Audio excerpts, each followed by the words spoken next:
Estamos reunidos en esta mañana acá y nosotros nos preguntamos ¿quiénes somos?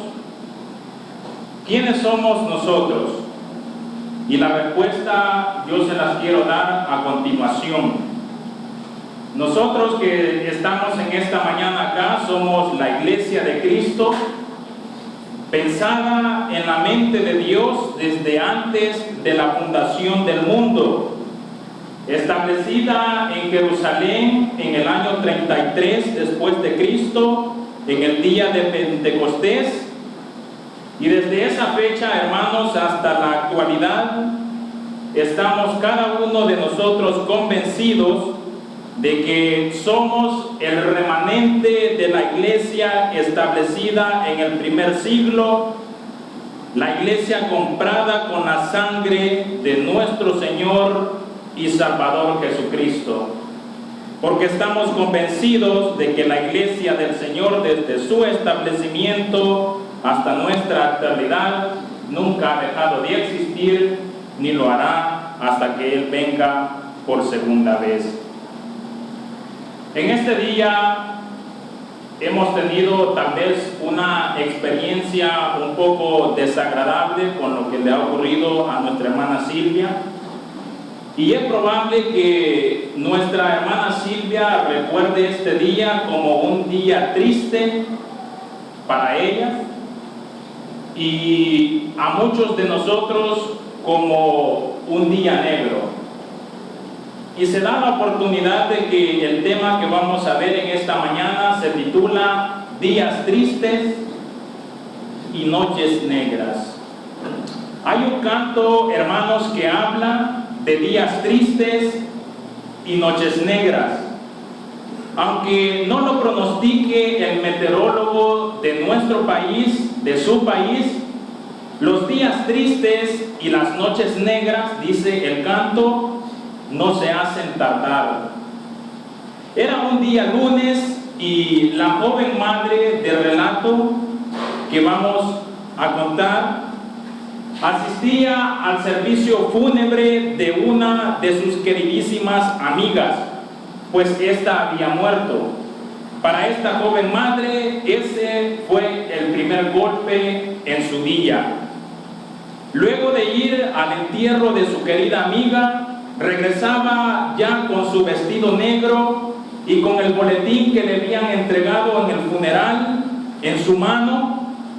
Y cuando llega a la casa se da cuenta que tiene que salir nuevamente deprisa hacia el hospital porque otra de sus amigas, muy querida por cierto, estaba ingresada enferma. Más dolor se amontonaba en el día de esta joven madre. Segundo golpe para ella. Luego de haber ido a visitar a su amiga enferma en el hospital, se dirigió esta joven madre por fin hacia su casa, anticipando desde ya un duro descanso. Pero esta joven madre entró por la puerta y encontró a su hijita llorando desconsoladamente. El querido gatito de la niña había ingerido algo venenoso y estaba al borde de la muerte. Así que de nuevo empezó la corredera de la joven madre, esta vez en ir corriendo hacia el veterinario para salvarle la vida al animalito que querían como a un miembro de la familia. Quizás, hermano y amigo, usted pueda pensar que ese gatito enfermo no se consideraba como un tercer golpe para aquella joven madre. Pero debemos de analizar que en ese día habían ocurrido tantos acontecimientos, tanto para la madre como para la hija, que ese no había sido un buen día. Y esa noche, antes de acostarse su madre con la hija, la madre consolaba a su hija con estas palabras y le decía: sabes, corazoncito, este día no ha sido agradable, pero te prometo que mañana será un día diferente. Ya verás, le dijo, será un día maravilloso. Ese era un día lunes 10 de septiembre del año 2001. A la mañana siguiente, el mundo, hermanos y amigos, contemplaría horrorizado la muerte de más de 3,000 inocentes al derrumbarse las 2 torres gemelas por el acto terrorista más infame que nosotros hayamos conocido en nuestros tiempos. Y la madre y la hijita de nuestro relato vivían allí en la ciudad de Nueva York, muy cerquita de este siniestro. Hermanos y amigos, cuando pienso en el mal del día de esta madre que hemos mencionado, por los días malos que ha pasado su familia, mi familia, por los males que he pasado yo, por los males que pasa en este mundo, el drama que se vive en muchas y en diferentes ciudades, me digo, solo Jesús puede arreglar esto, solo Jesús puede enmendar y componer este mundo roto. Lo sé yo, lo sabe usted. Y queremos decir, no, queremos cada uno de nosotros gritar y expresar y decir, ven Señor Jesús. Y como con las palabras de un escritor podemos nosotros decir, retorna Maestro, te necesitamos. Este mundo nuestro no es nada sin ti. La madre de nuestro relato le hizo una promesa a su hija, pero no estaba en ella el poder ni el haber del poder cumplirla. El escritor Víctor Hugo fue más sabio cuando dijo, el mañana, ¿qué traerá el mañana? Nadie sabe excepto uno, y ese uno lo escribimos con letra mayúscula, y ese uno es el que sí puede y promete para nosotros días buenos, el que sí puede hacer que nuestros tristes días y noches negras se conviertan en eterna luz, que puede dar orden al caos en el cual nosotros vivimos, que lo hizo al comienzo y que lo hará también ahora muy pronto.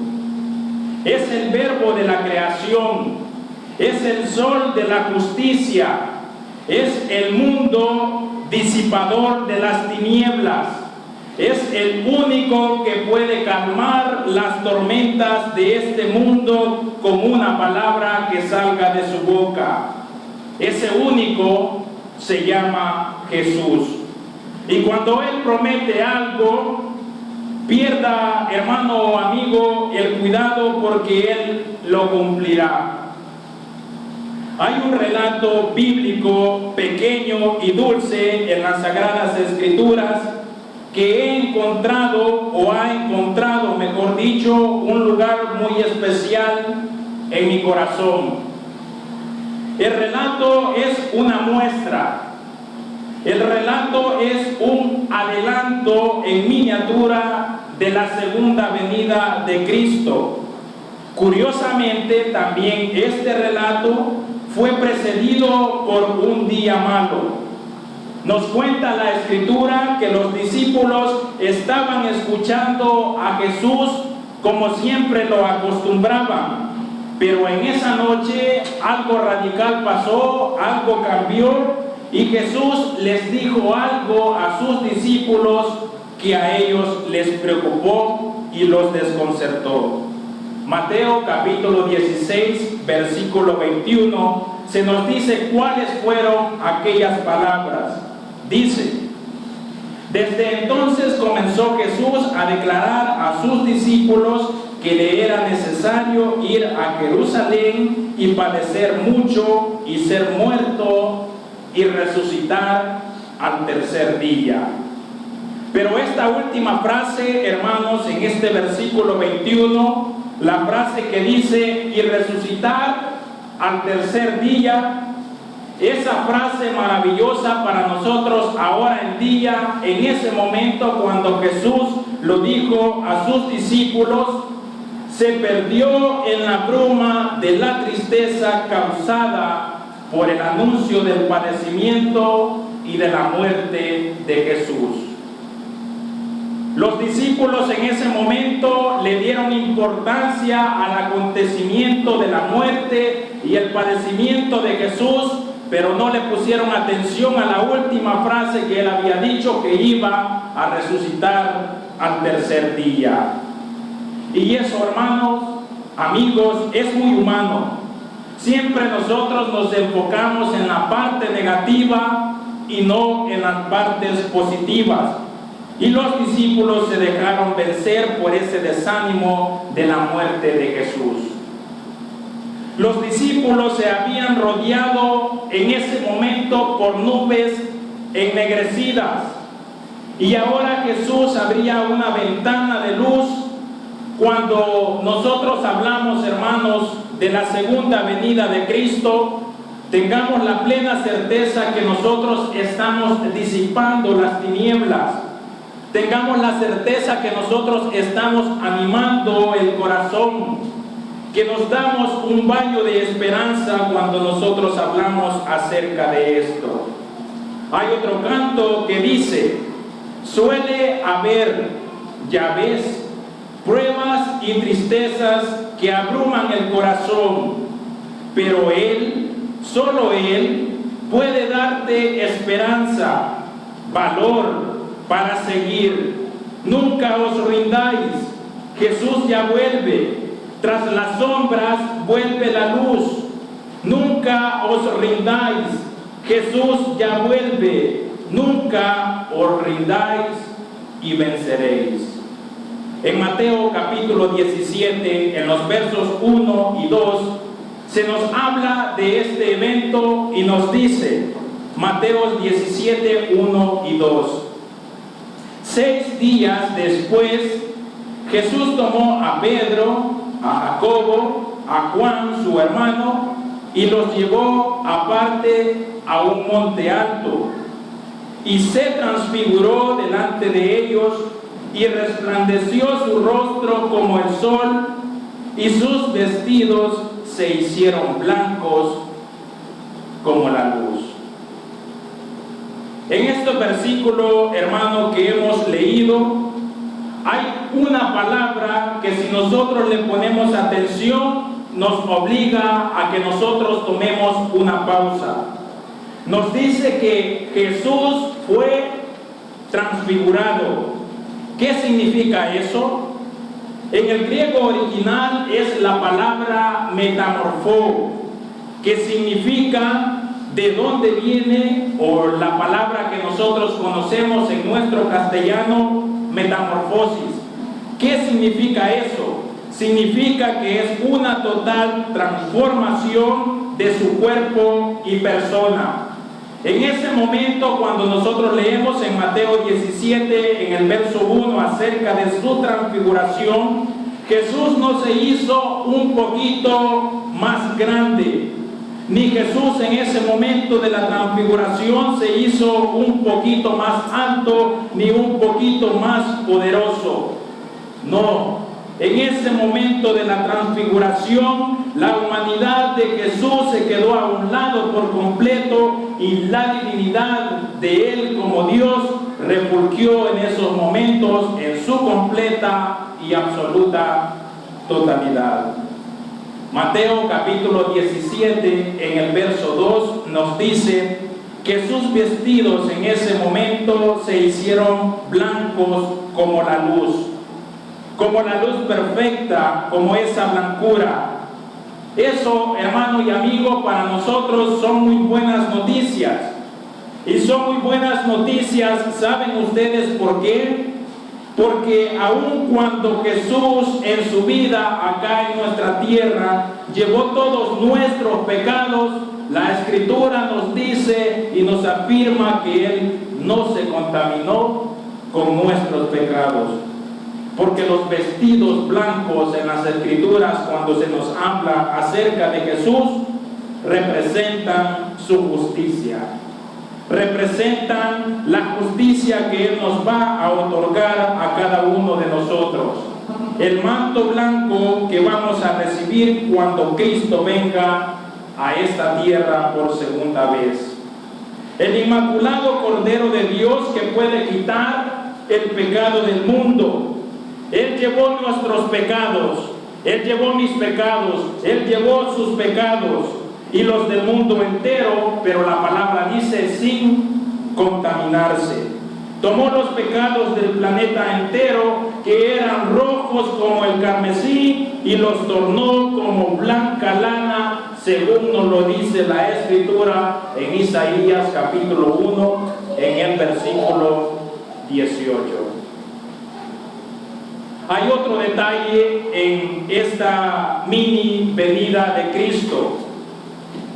Y cuando nosotros leímos, nos dice que resplandeció su rostro como el sol.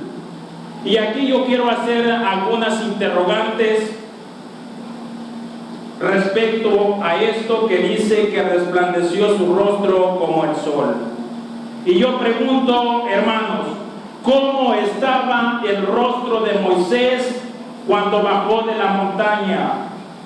¿Cómo estaba el rostro del mártir Esteban cuando en su martirio fijaba su vista en el cielo, en Jesús? El rostro de cada uno de estos hombres que hemos mencionado, la Escritura nos dice que estaba resplandeciente. Apocalipsis capítulo 1, versículo 16, hablando de Jesús, el apóstol Juan, que lo vio en visión, y dice: tenía en su diestra 7 estrellas, de su boca salía una espada agudo de 2 filos, y su rostro era como el sol cuando resplandece en su fuerza. En este relato de Apocalipsis 1:16 nos dice la Escritura que solamente 3 vieron su rostro. Pero también nos dice que las Escrituras, cuando nosotros leemos, que no solamente esos 3, sino que cuando venga nuestro Señor Jesucristo por segunda vez, le veremos más de 7,000 millones los que vivimos en este mundo.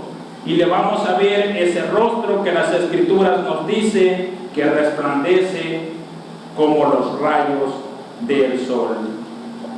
Mateo capítulo 17, versículo 5, nos dice que mientras él aún hablaba, una nube de luz los cubrió.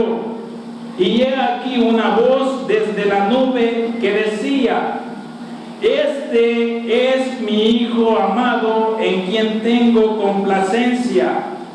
A él oíd. En la Biblia, hermanos, una nube puede indicar la presencia de Dios. Usted y yo, en la segunda venida de Cristo, seremos acogidos, seremos arrebatados en las nubes. Lo dice Primera de Tesalonicenses en el capítulo 4, en el versículo 17, cuando dice que seremos arrebatados en las nubes para recibir al Señor en el aire. Primera de Tesalonicenses 4, 17. Pero hay algo más. Hay algo en esta historia que a nosotros los cristianos y a nuestros amigos nos debe de dar ánimo. Hay algo más que a nosotros en esta historia nos debe de causar consuelo, inspiración. Nos dice que el cuarteto que se menciona, compuesto por Jesús, Pedro, Jacob y Juan, se le unieron 2 más. Mateo capítulo 17, versículo 3 nos dice: y he aquí les aparecieron Moisés y Elías hablando con él.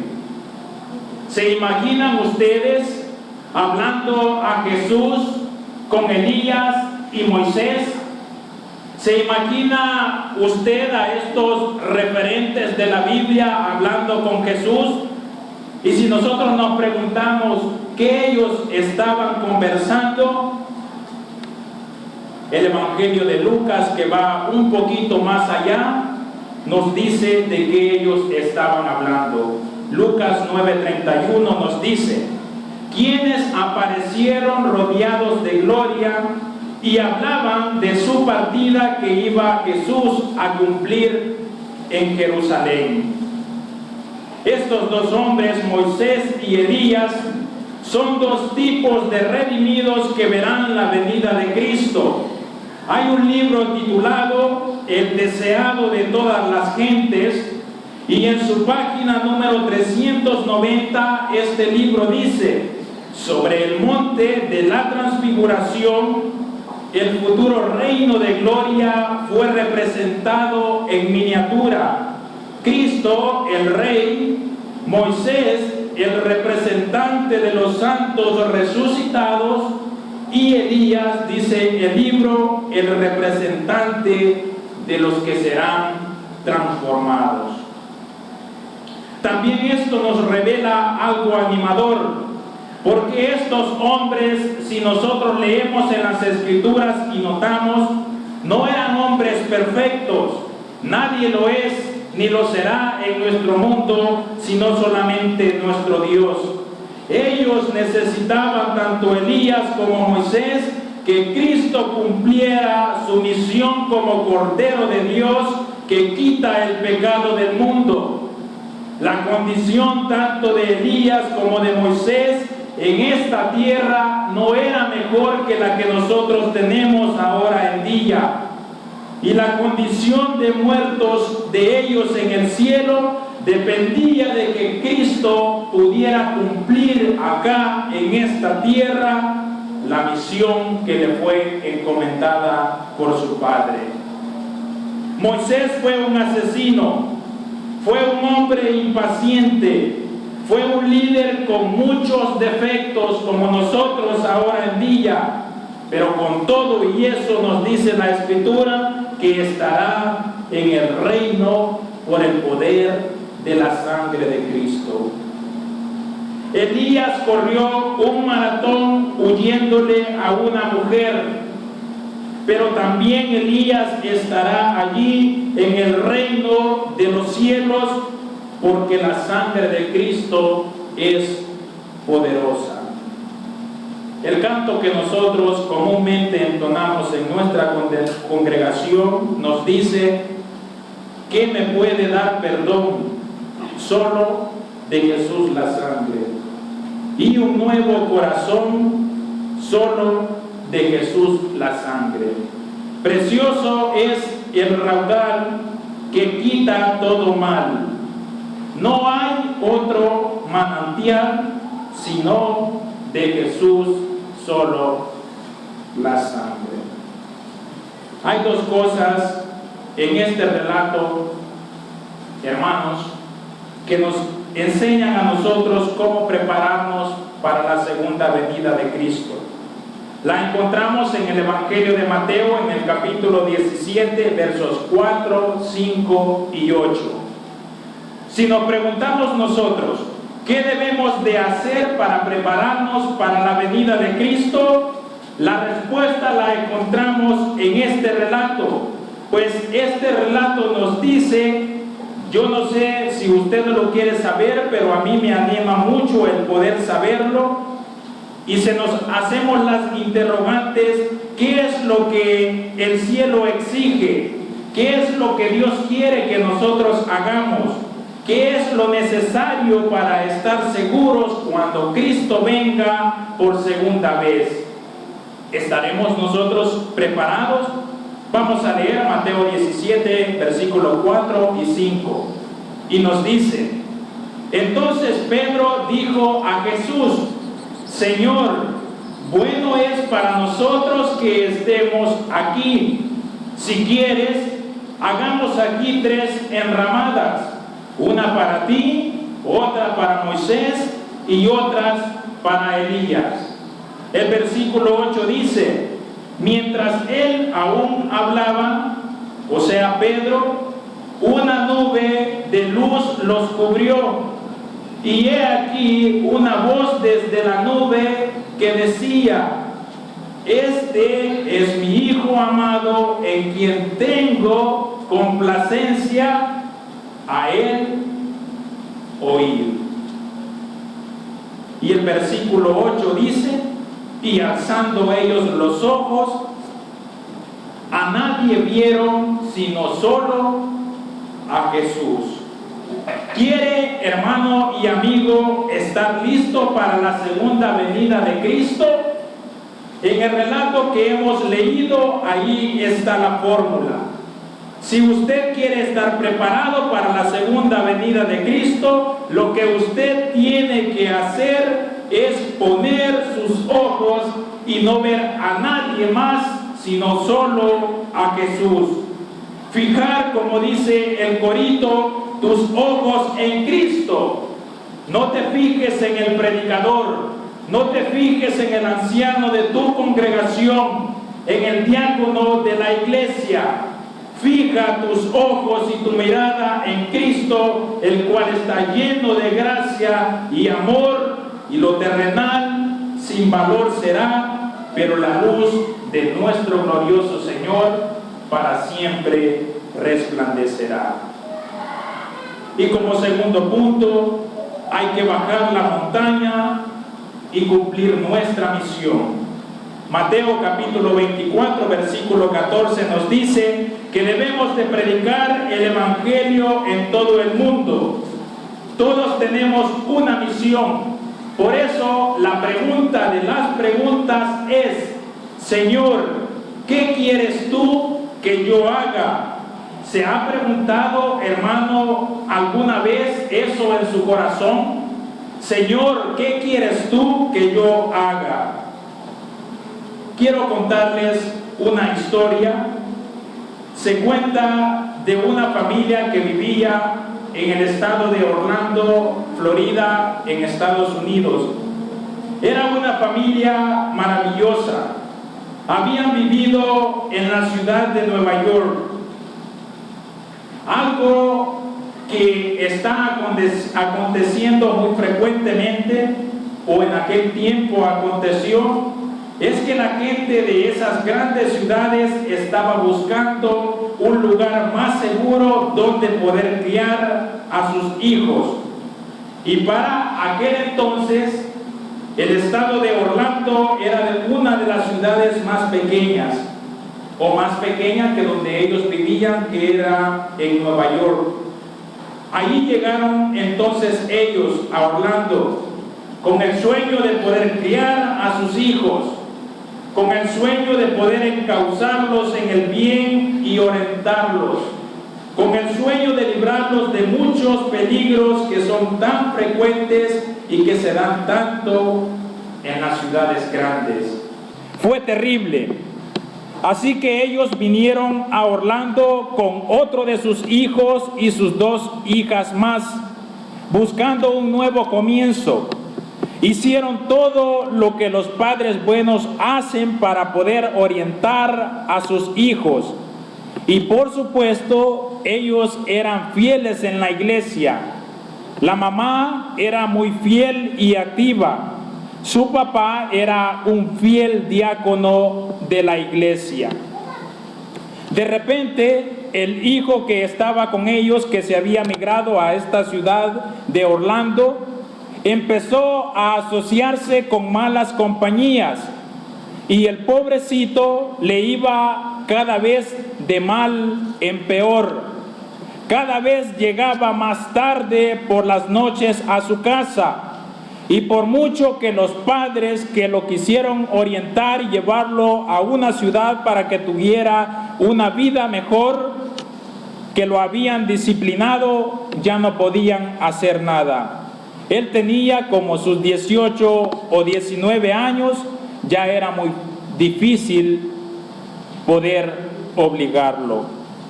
Una vez el predicador de esa ciudad de Orlando, de la iglesia allí, llegó a la casa de este joven para invitarlo a unas conferencias.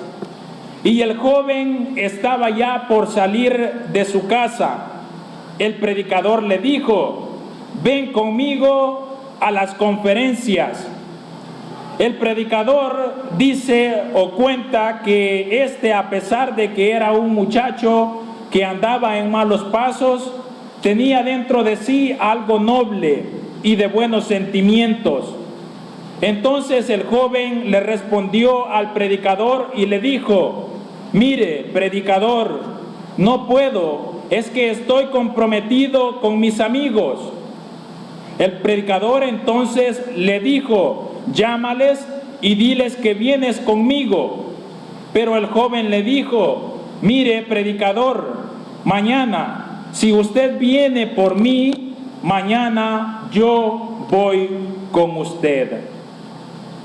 El predicador replicó y le dijo: querido, ven esta noche. El joven replicó y le dijo: no, mañana iré. Esa noche, luego de las fiestas y las parrandas con los amigos, después de los tragos, el muchacho regresaba a su casa, y aquello, por ser una ciudad, Orlando, más de campo que de ciudad, las calles eran bien oscuras, habían curvas muy cerradas, y vino él muy acelerado, solito en su carro, y en una de esas curvas perdió el control del vehículo y se estrelló contra un árbol recio a una gran velocidad. Fue arrojado por el vidrio de la ventana hacia afuera y allí murió instantáneamente. Para él no hubo mañana. Por eso, usted, hermano y amigo que me escucha en esta mañana, este es su día, este es su hoy. Este día, hermanos y amigos, es lo que nosotros tenemos. Mañana, ¿qué será del mañana? Yo no te puedo asegurar acerca del mañana, ni de mi mañana, tampoco lo sé. Pero sé que en esta mañana, estimado y apreciado amigo, usted está con nosotros aquí. Y en esta mañana yo también sé que el Espíritu Santo está aquí. Y yo también sé que en esta mañana Cristo también está aquí. Y también sé que el Señor le dice: si oyeres hoy su voz, no endurezcáis vuestros corazones. Este es el día, y le ruego, amigo, en el nombre del Señor, que venga a Cristo en esta mañana.